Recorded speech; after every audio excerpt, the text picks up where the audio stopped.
Magandang araw po sa inyong lahat. Ako nga po pala si Ma'am si Jam, Trabahong Abroad. Kung kayo po ay bago pa lang sa aking channel, huwag niyo pong kalimutan mag-subscribe, like, and share po para din po makatulong din po tayo sa mga kakilala natin, katrabaho natin, mga kaibigan at kapamilya po natin na gusto magtrabaho sa abroad.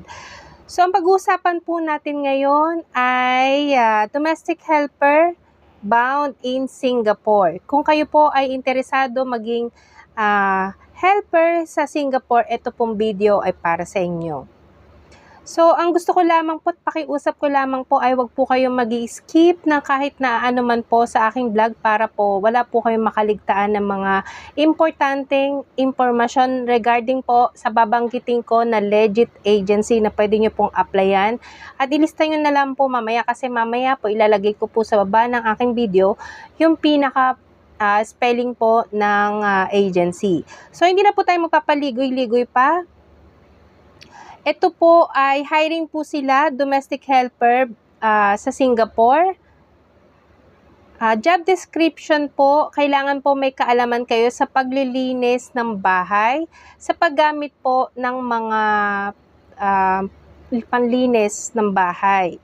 And then, syempre, kailangan matuto po tayo makinig ng maigi kung ano man po iuutos sa atin ng mga amo natin. Tapos yung mga cleaning appliances, mga dishwashers, washing machine, mga vacuum, kailangan alam din po natin. Kung hindi po natin alam, pwede naman po tayong magtanong sa ating mga amo. Wala naman po masama doon. Pwede nyo pong tanungin kung paano po gamitin yung mga vacuum, yung mga washing machine. So, yun po. Huwag po kayo matakot. Pwede po kayo magtanong sa inyong amo. Kasi mahirap po na akala nyo, alam nyo, tapos pag umalis na yung amo, pumasok na sa trabaho, tapos pagka mag-start na kayo, halimbawa yung washing, hindi nyo pala alam, nako, hindi kayo matatapos ng trabaho nyo. And then, kailangan marunong din po kayo kahit papano ng mga basic na pagluluto. Tapos kung hindi nyo po alam, mas mainam po na magtanong po kayo bago po kayo magluto. Kasi kadalasan po sa mga helper sa iba't ibang abroad, iba-iba din po ang klase ng pagluluto nila. So, yun po. Kagaya po, example po, sa atin kasi yung lettuce, parang salad lang siya or talagang pinangsasanggup-sanggup lang, diba? Kainin siya ng fresh. Halimbawa po dito kasi sa Hong Kong, hindi po ganun, niluluto po siya talaga. Either ini-steam, binoboil. So, dalawang klase. Okay, lalagyan asin, mantika, konti, ganun po. So, bawat bansa po iba-ibang klase ng pagluto. Kaya mas mainam po, bago po nyo lutuin, i-ask nyo po muna. Tapos, lagi nyo pong tandaan kung paano lutuin yung lulutuin nyo, especially po sa mga gulay. Kasi, lalo na pagka Chinese ang amo, ayaw nila ng overcook, kailangan mabilisan lang. Ayaw nila yung may pagka-crispy na sakto yung lambot. Ayaw nila yung sobrang, yung overcook, ayaw nila nun. So, yung qualification po na hinahanap nila, kailangan po nila ng 1 year working experience. Yun po yung required po ng agency. Ang pinakamaganda po dito, high school graduate lang po ay pwede na. So, napaka-ganda po kasi ngayon ng patakaran talaga. Kasi dati, noong time ko, nung unang alis ko, nung unang apply ko, talagang pahirapan, lalo ng mga papuntang Canada, Europe, kailangan nila ng mga qualification na college graduate, at least tumungtong ka ng college. So, ngayon po kasi, kahit high school lang, pwede na. So, yun. Tapos, candidate must be at least 24 years old. So, kailangan po 24 years old kayo pataas. So, yun po yung required ng agency. Tapos, pasensya na po yung ating background kasi naka-duty po kasi ako. So, nagbablog lang po talaga ako para ma-share sa inyo yung mga job hiring. Bali, free time ko po kasi, so wala pong ginagawa kaya nagbablog po ako. Nandito po ako sa aking kwarto, kaya kung makikita nyo po, may mga nakasampay na damit, ayan. At di pa po ko talaga nakaayos, nakapambahay pa po. Kasi ganito lang po talaga yung routine ng pagbablog ko, hindi po ako kagaya ng ibang vloggers na naka-makeup, naka-ano. So wala na po akong time para doon. So yun po, yung po yung qualification nila, kung graduate po kayo ng ALTS, graduate kayo ng ALS. Kasi ang ALS kasi is equivalent ng high school. Pwede nyo po tanungin mismo si agency. So, yun po. Ngayon, kung may mga tanong po na kasi ang minimum nila at least 1 year working experience, kung ang working experience niyo po is 8 months lang, 7 months, 9 months, 10 months, 11 months, di pa po kayo nakatungtong ng 1 year experience, pwede po kayo mismo magtanong sa agency kasi may mga interview. Kung meron naman po kayong kaalaman sa pagiging domestic helper or may experience po kayo, siguro kahit papaano kasi hindi naman lahat ng agency is talagang kailangan nila na exactly na hindi lahat, pero merong iba kasi na kahit dito kasi may qualification na hinahanap sila na 1 year working experience, di ba?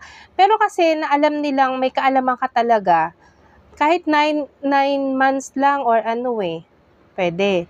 Pero kasi hindi ko lang alam kung kailangan nila ng ex-abroad. Kung first timer, pwede kung dyan mismo meron kang experience sa Pilipinas. Pero kung ex-abroad, mas mainam po na finish contract kayo para hindi po kayo ma-question. Kasi, sa totoo lang, ngayon po kasing taon na to, ang lahat ng mga domestic helper nahihirapang bumalik sa abroad kasi naka-question sila at matatalino na yung mga employer.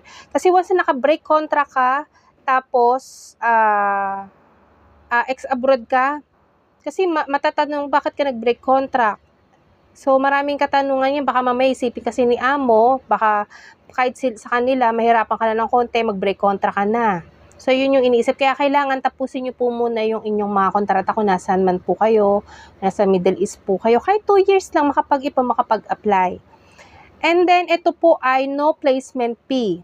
Ang kanilang agency po ay ilalagay ko po mismo dito po sa baba. Ang kanilang agency po is JEDEGAL International Manpower Services Incorporated.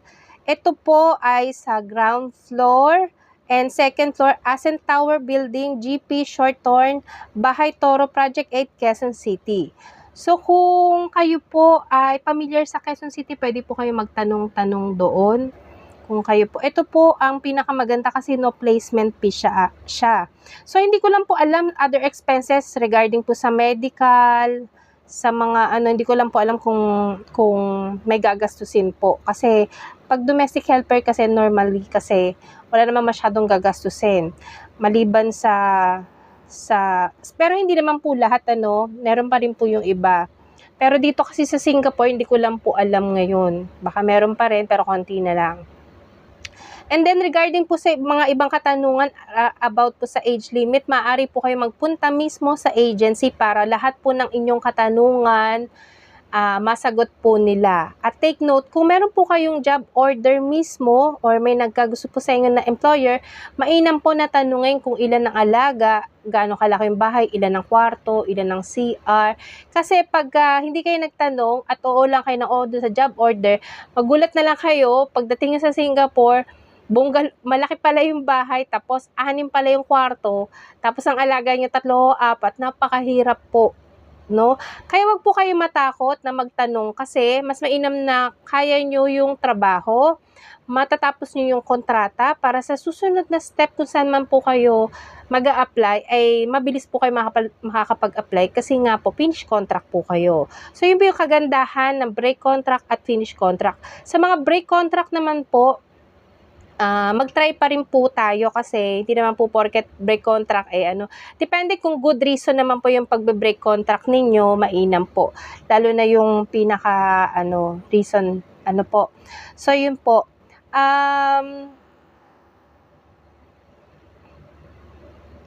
About po sa mga first timer,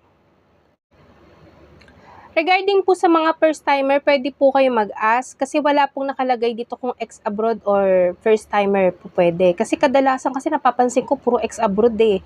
So, paano magiging ex-abroad kung hindi magsusubok yung mga first-timer? Tama po ba? So, yung mga first-timer, magsubok po kayo mag-apply. Pero alam ko kasi flexible siya kasi wala naman siyang nakalagay na basta 24 years old kayo pataas. Ngayon kung 23 kayo, kailangan ilang buwan na lang, mga 2 months or 3 months or 6 months, kailangan 24 ka na. Yun. Kasi ang requirements nila is 24 years old. Pero pwede nyo po kausapin sa agency kung wala pa po kayong 24 at ex-abroad po kayo at finish contract po kayo or may experience po kayo kahit di po kayo tapos, mainam po na tanungin nyo po sa yung si agency po para kayo po mismo yung makadinig kung ano man po yung sasabihin ng agency. Regarding po sa mga tanong. So, yun lamang po at maraming salamat.